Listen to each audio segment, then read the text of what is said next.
Night night తెలియని కొంచెం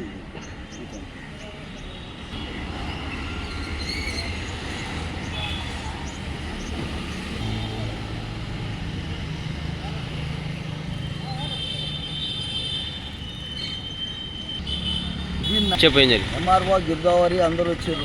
10 రోజులు అవుతుంది చూపించి మనకు జాగా మొగలే ఈ నుండి ఇక్కడ జరిగి ఇట్లా కట్టుకో, వీడి కట్టుకో, ఇది కట్టుకో, జర ఎక్కువ వస్తుంది, ఇది 600 గదాలు ఉంటుంది అని చెప్పి అన్నారు. అంటే సరే అన్న కట్టుకున్నాక మొన్న వచ్చిర్రు, నిన్న వచ్చిర్రు, మొత్తం చూపించారు, అంత కొలిచిర్రు, పోయింది. రాత్రి నైట్ వచ్చి తెల్లారు దీన్ని మొత్తం మీరు కొట్టిపోయింది. అది మనకి ఎవరు తెలియదు, ఏం తెలియదు. ఇప్పుడు నేను సార్కి చెప్పిన నేను కూడా కలెక్టర్ దగ్గర పోయి కలెక్టర్ కలిసి ముఖ్యమంత్రి దగ్గరైనా పోతున్నాను. కానీ ఏదైనా చూద్దాం, కానీ ఇది మాకు ఎందుకు కొట్టిర్రో, అది మా జాగా ఇది మాకు ఉంది అని చెప్పాలి. నన్ను నష్టం కదా, ఈ నష్టపరిహారం ఎవరు కడతారు, ఇది ఎవరు గుర్తు నాకు తెలియదు. ఇది ఇప్పుడు ఈ 600 గదాలు ఎవరు ఇచ్చారు మీకు? గవర్నమెంట్ ఇచ్చింది. మన కలెక్టర్, మన ముఖ్యమంత్రి రేవంత్ రెడ్డి ఇచ్చాడు.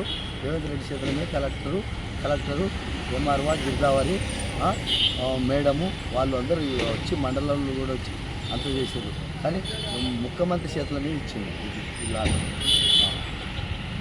ఎవరు ఇలా కొట్టిరు? ఎంత ఎవరు కొట్టిరో తెలియదు. మన రేవంత్ రెడ్డి సారు ఆ సారే ఇచ్చిండు మనకి ఈ ల్యాండ్కు మనము కలెక్టర్ కూడా ఒప్పుకున్నాడు, అయిపోయింది. అది ఎక్కడికెళ్ళి వచ్చింది. కానీ లాస్ట్కి రాత్రి మొత్తం నష్టం చేసింది.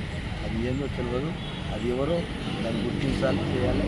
నష్టపరిహారం ఎందుకు ఏంటికి అది చెప్పాలి.